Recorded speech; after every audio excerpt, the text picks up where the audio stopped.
Ju do të keni deklaruar se nuk do të bëni koalicion mes një partit tani të hapin dhe njërë këte. Po tani njerëzit pse do të japin votë ty tani që kur ti mblidhesh që të bashkohesh me dikë dhe të bësh të punë, çfarë do të thënë? Do dalësh të bërtatësh aty, ti ke 20 vjet i bërtet. Edhe me këtë mënyrë, pa që në parlament, ti ke lëshuar britmat e dunjas. Nuk e lën gjë pa berë. Tani po s'ke pushtet opozitar do kesh? Për çfarë? Po si di çfarë është opozita? Opozita është qeveria e nesërme. Tani njerëzve nuk i thua dot, o do fitojmë sot, o do vdesim. Do i thuash, jo, do avancojmë sot, pastaj nesër do bëjmë një hap akoma dhe do të madh, dhe pas nesër do arrijmë qëllimet tona. Versioni o shpëtojmë në 12 maj, ora me vdikje, me kemi provuar pafundësisht herë dhe na ka çuar keq e më keq. Se këtë thonë Edi Rama me Sali Berishën. Aman shpëtojmë nga ky, aman shpëtojmë nga ai, ma jepni mua. Ua japin shqiptarët, pastaj shkohen më keq e më keq e më keq. Duhet mësohemi që rruga politike ka kohën e vet. Ne do përpiqemi ta shkurtojmë sa të jetë mundur, por rrugtimi politik ka kohën e vet. Tuaj atyre që do vinë dita unë kam kaluar gjithë të kohë, s'kam kaluar s'do kaloj, kupton, edhe këta këtu inshallah bëhet më mirë dhe bëhet su situative. Më lër të përdor një krahasim historik. Se me që më akuzojnë her pas here për komunist. Tani, para 100 ca viteve, politika mund të ishte shumë e thjeshtë, ose mjafton të bëje për vete 5% popullsisë, kapja të qytetin kryesor, merrje pushtetin edhe pastaj sundoje 80 vjet. Këtë bën bolshevikët. 5% e shoqërisë i mbështeste, sa që ishte klasa punëtore ruse aso kohë. Sot jetojmë demokraci. Sot kërkohet që ty të mbështesh shumica e popullit. Dhe shumica e popullit nuk krijohet brenda ditës. Pra në sistemet demokratike parlamentare nuk thua dot, mjafton të kemu një grusht njerëzish, pa me një grusht njerëzish do bëjmë namin për 13 ditë. Në një sistem demokratik që unë e dua fort edhe përpiqem t'i aplikoj parimet e demokracisë në çdo hap të jetës time politike, duhet të fitosh mbështetjen aktive të shumicës. Kam një të fundit që më 5 fjalë mund ta thuash dhe kolegët se kanë një.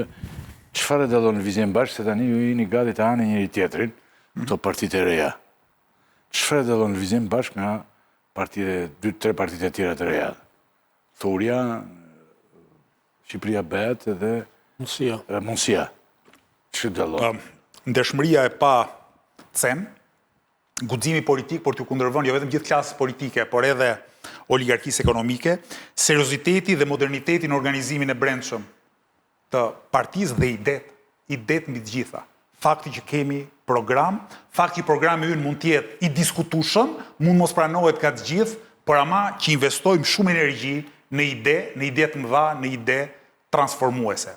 Të gjitha partitë e tjera që ekzistojnë në Shqipëri, ekzistojnë lindin, ekzistojnë dhe vdesin brenda për brenda kryetarit tyre. Më kupton? Vetëm brenda për brenda kryetarit tyre. Qofse dështojnë, mbyllet qepeni, si që thua ti. Lëvizja Bashkë ka për ta mbyllë qepenin edhe sikur dështoj, unë do t'jem përsëri aktivisti i Lëvizjes Bashkë, edhe në katastrofën më të madhe elektorale, ne do të vazhdojmë përpara kësaj rruge. Nuk është rasti që unë nuk jam i pari në listën e Lëvizjes Bashkë. Nga në në çdo parti tjetër në Shqipëri, po fituar vetëm një deputet, ai deputet ka përqen kryetari. Në Lëvizjen Bashkë, qofse ne fitojmë një deputet, ai deputet do quhet Redi Muçi, nuk do quhet Arlind Qori. Më kupton? Kjo tregon që ne besojmë tek idetë, besojmë tek parimet, besojmë tek e përbashkëta, jo tek fati i një individi, qoftë ky edhe kryetari i asaj partie. Të gjitha partitë e tjera janë investime personale dhe lidhen kryekput me fatin e personit që ka krijuar dhe që i sundon ato si t'ishte biznes privat. A i dini që ka koalicione që kanë emra kryetarësh në zgjedhje? Koalicione, i ka vënë emrin e vetë koalicionit. A ka gjë më qesharake? Se ti vësh emrin tënd koalicionit.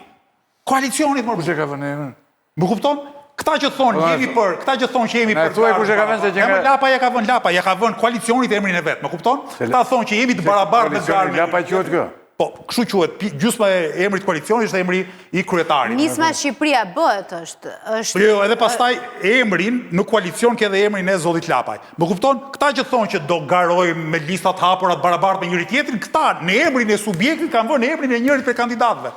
Më kupton? Ata me listat hapura po konkurrojnë, tani se si kanë vënë logon aty është tjetër gjë. Njërit është emri i partisë. Kush kon voton te emri jote. Ajo të mos quhej Lëvizja Bashkë, po quhej Lëvizja Arlind Qori. Kupton sa qesharake. Kemi mbushat në një gjë tjetër? Kemi tela? Ola? S'kemi. Arlind tani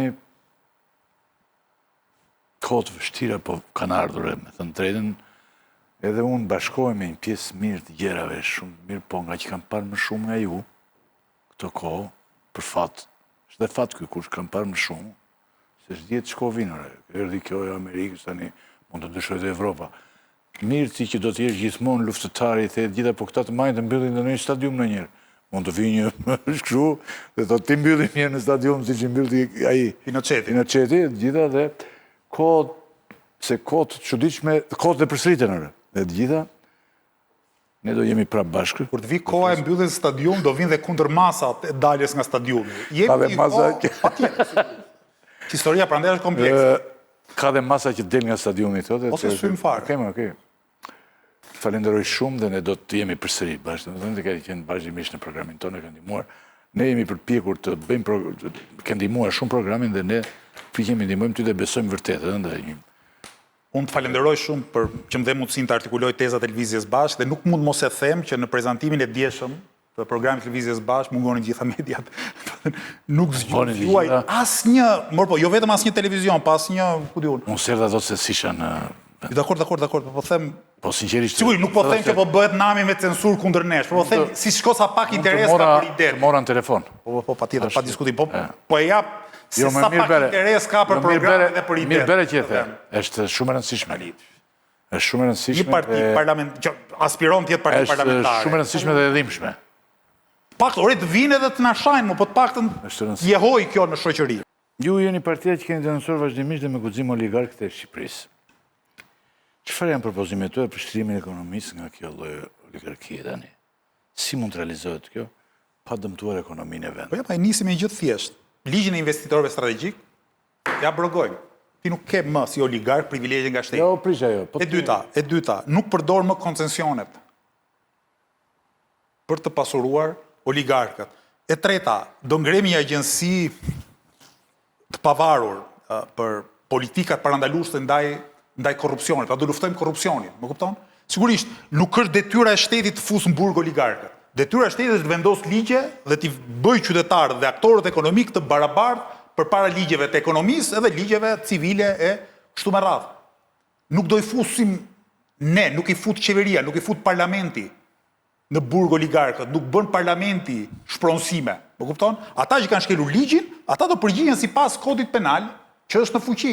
Nëse kanë shkelur ligjin, kodi penal ka sanksionet për to. Po nga ana tjetër, nëse oligarkët nuk do të kenë përkrajën e shtetit, sigurisht do ridimensionohet krejt ekonomia shqiptare, do të futen lojë aktorë tjerë, aktorë të rinj, aktorë shumë, aktorë që do mendojnë të investojnë në sektor ku fitimi mund të jetë më i qëndrueshëm dhe nuk ka pse të jetë kështu, rrëmbej gjithçka tani pa punë e madhe s'bëhet nesër. Po, koha që je ti tani, që del ti, është dhe një kohë pak e papërshtatshme për ty. Po pse? Po sepse ky sistem është duke mbyllur, duke rënë gjithë botën. Nuk po flas tu se këtu nuk është ekzekutuar asnjë ditë. Me këto që tregon ti, me këto që tregojmë ne, ka 30 ca vjet tu kemi tallur me nderen me veten. Të gjithë. Po më shumë ata që e kanë bërë, që e kanë realizuar. Por tani zotri, ky proces është mbyllur dhe ti kërkon tani, ai thotë tani unë po pranoj Bashkimin Evropian. Isha përpara unë Ermonela Fedaj, ajo tha vetëm Bashkimi Evropian thash. Aty. Bashkimi Evropian, ne jemi aty tani, thosh edhe ne mund ta marr Bashkimin Evropian me këto që ndodhen, që po bën Trumpi me Bashkimin Evropian futin këta dhe malin e zgjidhe ne. Shqipëria dëshmoj. Po nuk është ndryshoj nga Trumpi. Nuk është ndryshoj. Jo, të merr në Bashkimin Evropian them. Po mirë, po nuk është edhe gjë e madhe, se ka dhe vende tjera të Bashkimit Evropian që janë keq. Vende periferike që janë si mos më keq, nga pamja ekonomike, nga pamja e. Po kam këto gjithë të vendet e periferisë, nga pamja e drejtave të njeriut, nuk është se hyren parajsti, siç e tregoni ti Rama, që po u futet në Bashkimin Evropian, ti zgjidhet gjithë probleme. Ke Rumaninë, ke Hungarinë që është bërë sistem oligarkik. Arsimi që ta prekan fillim unë është në pikën më të ulët. Po. Çfarë bën ti këtë arsimi tani, ku janë bërë shkollat e të gjithë? Për shembull, po ta vëshëroj njerëzit që kanë këto shkollat private, arsimi publik hajde varet se është në çik mirë, aty ku punon ti e të gjithë. Po. Çka? E tu të kokën pushati, po është pak më mirë. Ndërsa aty tek këta të tjerë të shkruar, nuk ka lidhje fare me bëjnë fondacioni filan, bëjnë shkruajnë libra, bëjnë libra, botojnë libra të njerëz, që s'kan lidhje fare, se do t'i bëjnë, po të shkosh për shembull në universitetet e botës, këto t'i shikosh, ato kanë bëjnë për në kuadër të shkollës, të ndihmës se për studentët, jo kështu për shembull. Fondacioni Pashka për librat për këtë tjetri. përmenda këtë që më kujtua, po të gjithë janë kështu, të tjerë se ekzistojnë fare. Si e zgjidhti këtë problem? Mirë. Që Se mirë, programi mund të jetë i bukur. Arsimi ka shumë probleme, po problemi i madh i arsimit, i cili është? Që ti ka vetë 20 e ca vjetë kanë dalë njerëz pa shkollë fare. Ja, kanë dalë njerëz me diplomë, në shumë raste. Diplome. Në shumë raste. Ç'do me thënë këtë? Tani, e di nga është shkaktuar kjo? Nga parimi që ty shkolla nuk duhet për gjë. Ty duhet diploma, por shkolla nuk duhet për gjë. Në këto dekadat e fundit është krijuar bindja se ty të shkollohesh nuk të duhet për gjë, sepse ty mjafton diploma për të zënë një punë shtet, për të vazhduar, për të hyrë si, ku diu, ndihmës të biznesin e familjes, një ekonomi e dobët s'ka nevojë për një forcë punëtore të kualifikuar. Qofse ne e ndryshojmë të parim dhe japim mesazhin që ti nëpërmjet shkollës mund të çash në jetë. Shkolla do të jetë ascensori më i rëndësishëm ekonomik dhe social për fëmijët, për të rinj, çdo qasi do ndryshojë. Marrim një rast tjetër. Pse sot nuk shkojnë studentët më të mirë për mësuesi? Pra, cila është arsyeja që mësuesit e ardhshëm vinë kryesisht nga student mesatar, nga njëherë edhe më keq?